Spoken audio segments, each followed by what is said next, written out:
Estamos en comunicación con el antropólogo Alejandro Grimson, a quien tenemos en línea. ¿Qué tal, Alejandro? ¿Cómo te va? Pablo Yumata te habla. Hola, Pablo, ¿cómo estás? Che, millones de gracias por estar del otro lado y conversar un ratito con nosotros, ¿eh?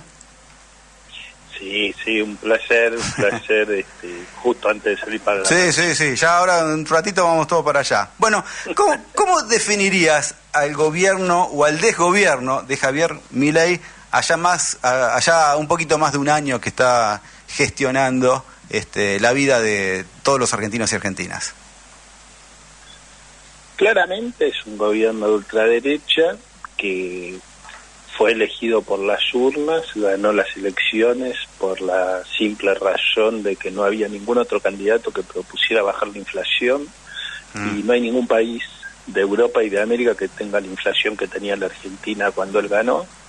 Entonces, en un país que se hubiera hecho insoportable para los habitantes de cualquier país americano, latinoamericano o europeo, hubo un solo candidato que propuso bajar la inflación, que se llamaba Milei. Sí. Los demás no. Incluso, problema grave y serio, para responder un poco también la pregunta que vos hacías recién, bueno, ¿y por qué lo votó fulano de tal, o sultano, o perengano? Y en parte ellos responden porque ¿a quién querías que vote? O sea, si nadie proponía bajar la inflación, o sea, no había un plan económico copado. Claro. Para ese 50% seguro que no. Le tenían más miedo a la inflación que a otras cosas. Bueno, ese es un largo tema, pero sí, tiene que ver con por qué, a pesar de que hoy la movilización va a ser gigantesca, eso no indica nada respecto del volumen y la intensidad de la oposición política a Milei. Ahora, volviendo a Milei, Milei, digamos, lanza la cuarta ofensiva neoliberal sobre la Argentina. Martínez de Oz, Menem de la Rúa, Macri, Milei.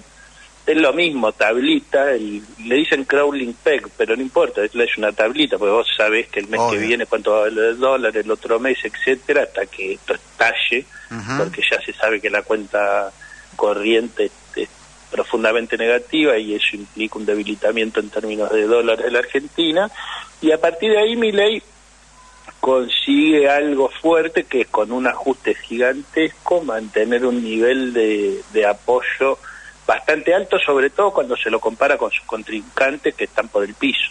Claro. Entonces, ¿qué sucede?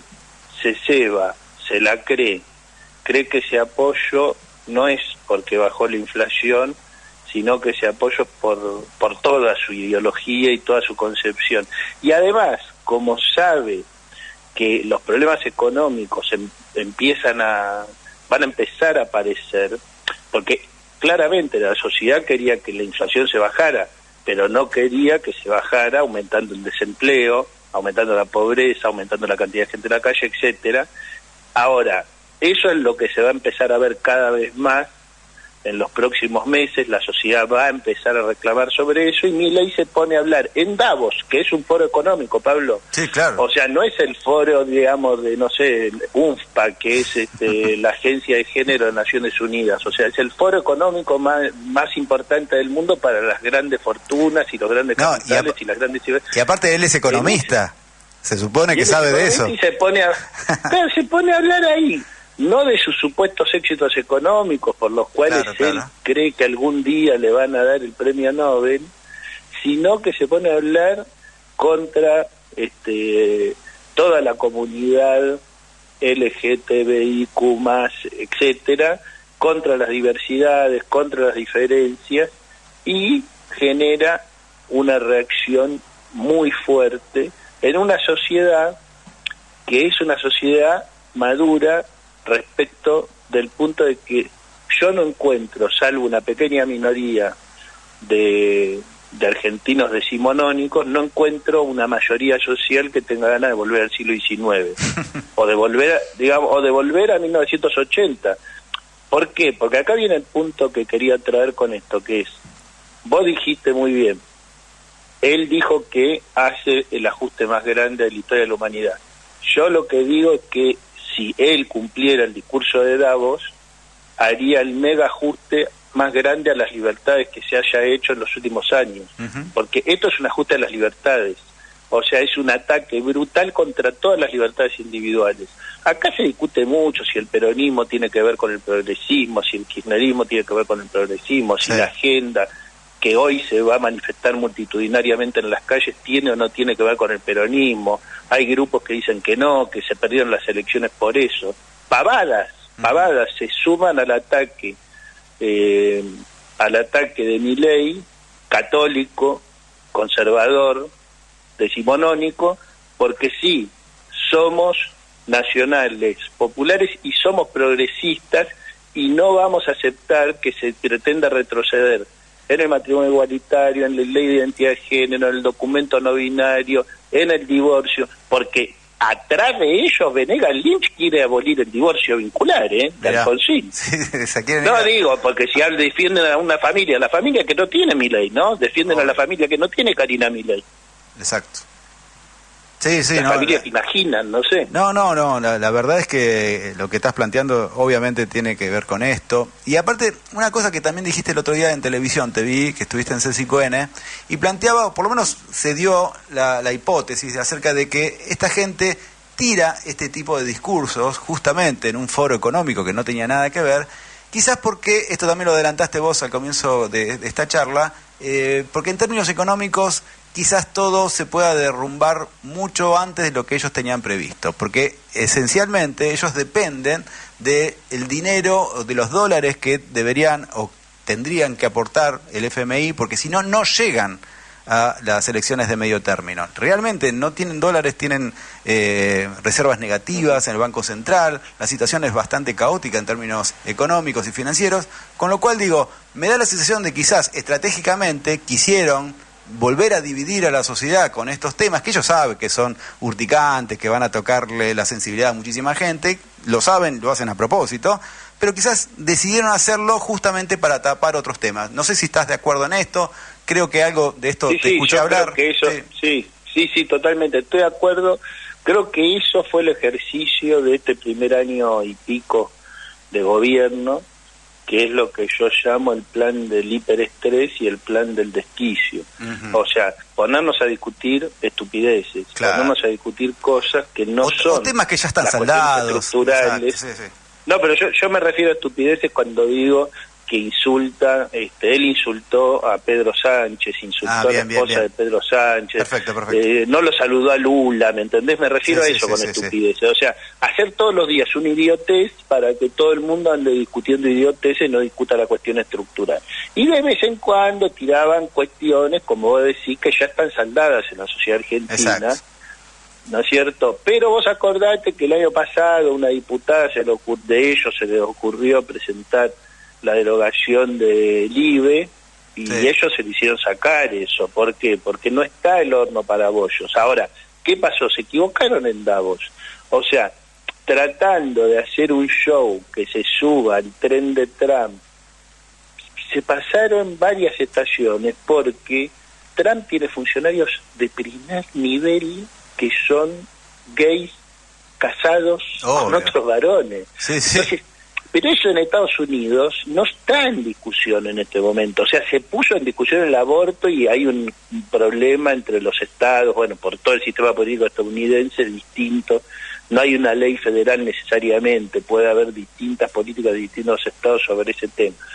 Ahora, no está en discusión, algunas cosas ya no están más en discusión en ningún lado. O sea, yo te cuento que en la ultraderecha europea hay algunos sectores, no son los mayoritarios, pero hay algunos sectores que de tan islamofóbicos que son, se aliaron con pequeños grupos feministas para hacer campaña islamofóbica y decir, ven que los musulmanes son los culpables de todo. ¿Me entendés lo que te estoy diciendo? Sí, claro. O sea, es tan complejo cómo se arma el rompecabezas en cada país que ir a Davos a dar una plataforma global del conservadurismo cultural del siglo XXI fue un error garrafal. Por supuesto que ellos ya dijeron que Milei no dijo lo que Milei dijo, pero Milei sí dijo lo que ellos dicen que no dijo. Parece un trabalenguas, pero no lo es. No entendimos nada lo que él dijo, ¿no? Viste que te dice, no entendiste, estás loco vos, no dije eso. Claro, interpretaste mal cuando dijo, ¿viste? Claro, si vos decís ahora dos personas de tal nacionalidad masacraron a 500 personas, ¿y para qué me llevaste la nacionalidad? Claro. O masacraron o sea, ¿tiene que ver o no? Porque por ahí sí tiene que ver, o sea, si hay una guerra entre esos dos países, tiene que ver. Ahora, si estás estigmatizando, como después dicen ellos, todos los que adhieren a la ideología de género son pedófilos. No, eso ya... Pero, bueno, eso ya, es promover lo que se llama discurso de odio, y generar una máquina que, te digo, esto está muy estudiado en ciencias sociales, en antropología, en sociología. Una vez que vos disparás la violencia social y la legitimidad de perseguir, estigmatizar y ser violento con el otro, distinto, diferente, vos no decidís cuándo lo parás, ¿eh? Claro, sin duda. Vos lanzás, como lanzó el nazismo, la persecución contra los judíos, y después no lo parás más hasta que hay millones de muertos. ¿Entendés lo que te estoy diciendo? Obvio, entonces obvio. están lanzando una estigmatización de los homosexuales, de la comunidad LGTBIQ+, están lanzando estigmatización de inmigrantes de distintos países, ¿no? Cuando todos sabemos, en Argentina, y particularmente en la ciudad de Buenos Aires, en otras ciudades como La Plata, etcétera, ¿a quién cuerno le compran la verdura a ustedes? A los bolivianos. Obvio. Entonces, si le compran la verdura a los bolivianos, obviamente que hay muchos bolivianos que plantan verdura, cosechan verdura, ponen verdulerías y venden verdura. O sea que está claro, vinieron a trabajar, hermano. ¿Está claro? Sí. Que hay uno que es delincuente, y sí, ¿en dónde no hay gente que es delincuente? No, pero eso también lo plantean en la política también. Ellos, por ejemplo, siempre... la corrupción de ellos no existe. Solamente la corrupción es peronista o kirchnerista. El resto, claro, nadie roba, ahí nadie endeuda al país. Ahí es progresar, es estar insertados en el mundo, endeudarse para ello. Una cosa muy muy loca, ¿no? Psicotizante, ¿no? Que generan que la sociedad a veces le cuesta entender un poco los procesos políticos, o por lo menos los discursos de gente como Milei, que permanentemente te está cambiando el foco de lo que él mismo dice, ¿no? Entonces, me imagino yo que mucha gente que lo debe haber votado... Hoy nosotros, con Belén, que es mi compañera hoy acá en el programa, hablábamos un poco acerca de a quién le habla Milei. Porque yo digo, mucha gente que lo votó, y vos tenés un libro escrito en relación a este tema, justamente con la pregunta, ¿por qué votamos a lo que votamos, no? O la pregunta es, la gente vota en contra de sus intereses, un poco era la consigna de un libro que se llama Los paisajes emocionales de las ultraderechas masivas, ¿no? Bueno, hablando un poco de esto... Que aclarémosle a la gente que es gratuito y se lo pueden bajar de internet. Buenísimo. Entonces lo repetimos. Los paisajes emocionales de las ultraderechas masivas, y la pregunta que haces en la bajada es, ¿la gente vota en contra de sus intereses?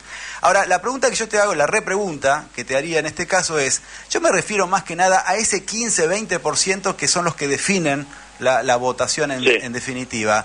¿Crees que es así? Puede ser que se esté un poco... reprochando haber votado a Milei, como diciendo, me parece que le pifié acá, tenía que haber inclinado para el otro lado y no para o crees que todavía eso no está sucediendo?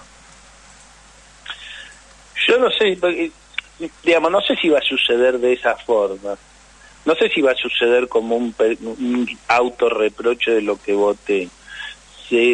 Puede suceder como, ya está, no puedo seguir apoyando esto porque hay otra cosa para apoyar, pero si no surge otra cosa que la gente pueda apoyar... Eso me lo dijiste, ahí tenemos apenas perdimos, me lo dijiste, hasta que no aparezca otra cosa, va a seguir. Me lo dijiste y me lo quedé grabadísimo, me quedó. Hay una regla que está bueno que grabársela, como vos decís, que es, la política siempre es una relación entre dos o entre tres, ¿entendés? Entonces, Milei no ganó, lo que explico yo en mi libro es que Milei no ganó solamente por ciertos méritos en su campaña electoral, que tuvo méritos en términos de campaña electoral. Yo soy opositor a todo lo que representa Milei, pero reconozco que obviamente tuvo cierto mérito, si no llegás de don nadie a presidente en 3 años o 4. Bueno, no ganó solo por eso, ganó por lo mal que se hicieron las cosas del lado que yo me ubico en la política. Exacto. Entonces es una combinación de factores. Vos me podés decir, bueno, hubo mucha mala suerte en el gobierno anterior, o hubo pésima gestión en el gobierno anterior, o me podés decir, hubo un internismo feroz en el gobierno anterior. Y yo te digo, ¿sabés qué, Pablo? Las tres cosas son ciertas. El gobierno anterior tuvo mala suerte, el gobierno anterior tuvo problemas de gestión serios, y el gobierno anterior tuvo niveles de internismo inaceptables. Exacto. No es aceptable que un gobierno tenga ese nivel de internismo. Pues no se puede gobernar así un país tan complejo. Entonces, las tres cosas son ciertas. Después podemos discutir 5 horas si fue más mala suerte que internismo, qué sé yo, ¿entendés? Pero hay que entender que hubo 3 factores que coadyuvaron al triunfo de Milei, y si vamos a ser sinceros, los problemas más propios, ninguno se resolvió. Más bien se fueron agravando. Los niveles de internismo hoy son mayores que en aquel momento. Entonces, no es que digamos, no había un plan económico. En 2019, en diciembre, no había un plan económico y no hubo nunca un buen plan económico. Es verdad. Y la gente lo percibió. ¿Y sabés cuál es el problema, Pablo? Que hoy tampoco. ¿Cuál es el plan económico del peronismo? ¿Alguien sabe? Bueno. ¿Cómo baja la inflación con justicia social? Entonces, porque eso es lo que hizo Lula, digo, no es que no se pueda hacer, en México se logró con otras condiciones, o sea, nuestro plan no es el mexicano o el brasileño, pero no puede ser que no discutamos, o sea, para construir una alternativa a Milei, para que eso que vos decís sea viable, es decir, que lo que llamamos nosotros votantes moderados de Milei, que no son votantes fanáticos, que votaron a Milei por descarte, pero haciendo cálculos, y están un poco frustrados, y se van enojando cada día más, y no les gustan un montón de cosas, para que esa gente pueda eventualmente votar otra opción política, señores, tiene que haber otra opción política. ¿Sí? Bueno, Grimson, te metiste solo en esta. ¿Qué se está haciendo? ¿Qué está pasando en esta interna entre Cristina, Axel, Máximo? Yo hoy, en el editorial de hoy, que hablé del fascismo social y todo eso, tiré una especie de esperancita al final, como diciendo, quizás se empiece a organizar algo desde la provincia de Buenos Aires, pero quizás, no lo sé, pero hoy por hoy hay una interna impresionante, y que todavía no la comprendo.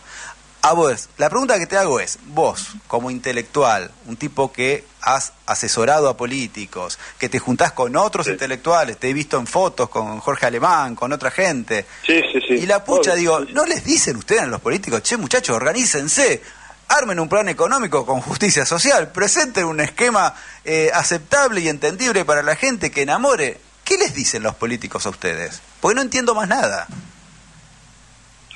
No, los políticos tienen bastante poco interés en hablar con Jorge Alemán o conmigo o personas similares. Nosotros sí hablamos, esa foto que viste probablemente fue con Leandro Santoro. Exacto, sí. Que bueno, es un dirigente en la ciudad muy importante, el dirigente más importante de la ciudad de Buenos Aires, que no está en una disputa nacional, más bien genera bastantes apoyos, etcétera, y él sí tiene una práctica de dialogar con intelectuales, pero bueno, desde ese lugar específico.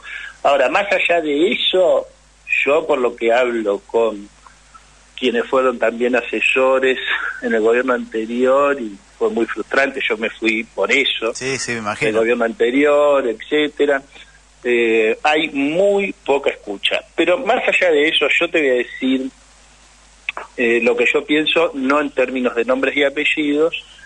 Lamento que te voy a defraudar seguramente en ese sentido. Pero te entiendo, quédate tranquilo que entiendo por qué. Está bien, pero yo el otro día lo expliqué así en un medio.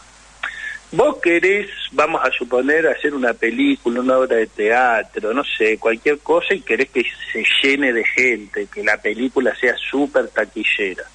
Yo te entiendo. Ahora, ¿me podés decir cómo vas a hacer un buen guión? Claro.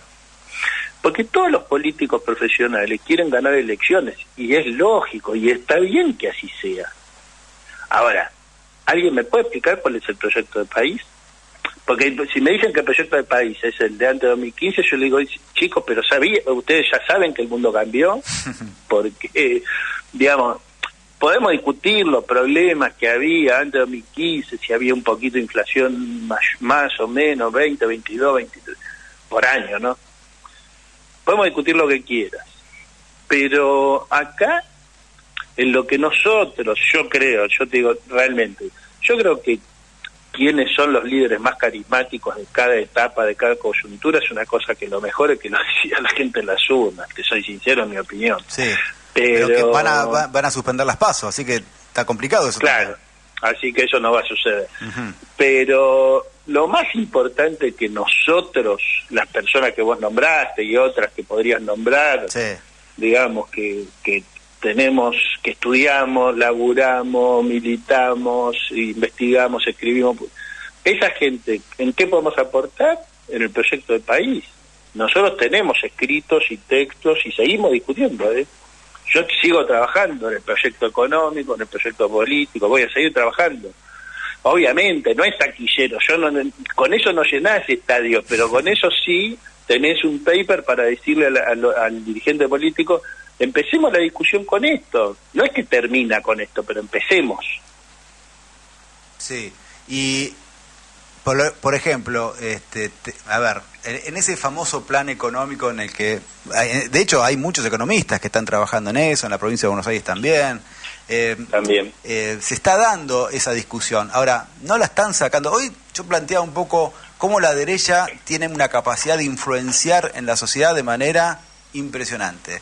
¿Por qué eso no pasa del otro lado? Y yo no digo la izquierda, digo los espacios nacional popular. Exactamente, los espacios nacionales y populares. ¿Por qué no tenemos la misma capacidad de convencer a la gente con algo distinto, con algo que los entusiasme? ¿Está faltando, qué está faltando? ¿Liderazgo? ¿Está faltando proyecto? ¿Está faltando el guión?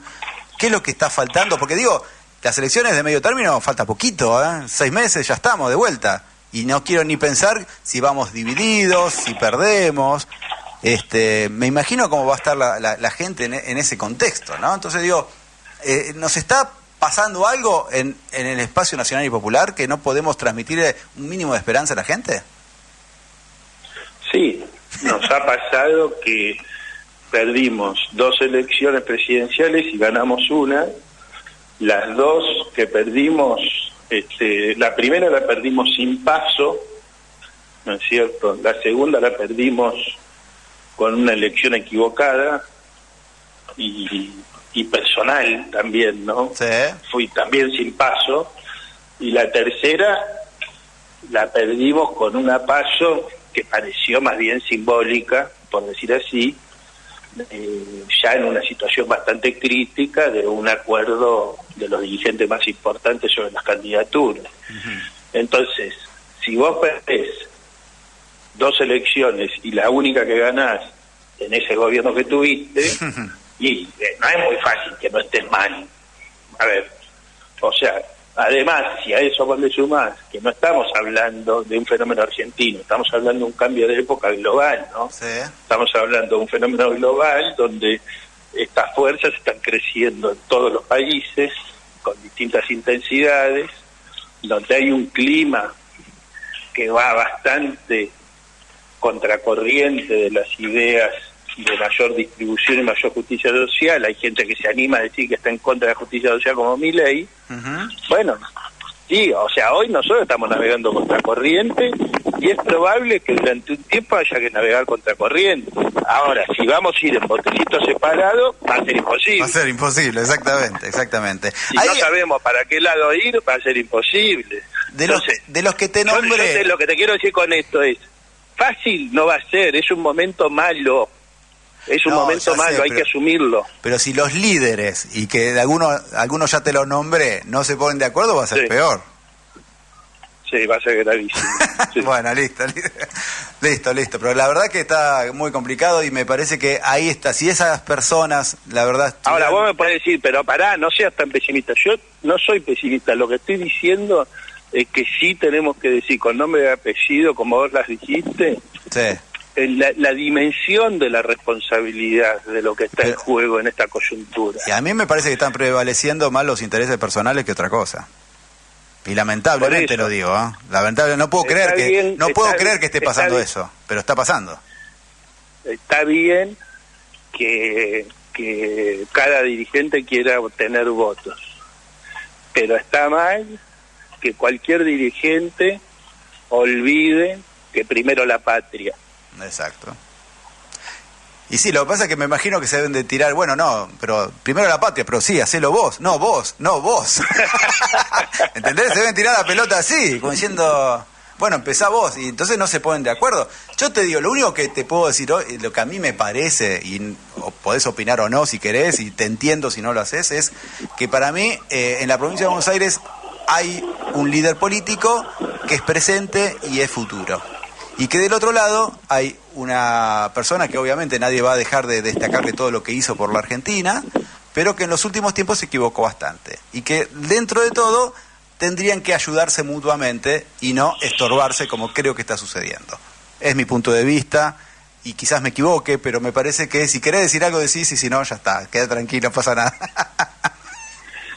No, yo pienso realmente que en la coyuntura en la que estamos nosotros, con un presidente que es economista, que tiene aproximadamente 52 años, donde el epicentro de la controversia argentina va a ser económico. Por supuesto que va a estar todos estos temas que yo ya estoy en la calle, vas a empezar a escuchar bondis que pasan, porque ya salí de mi casa para ir para allá.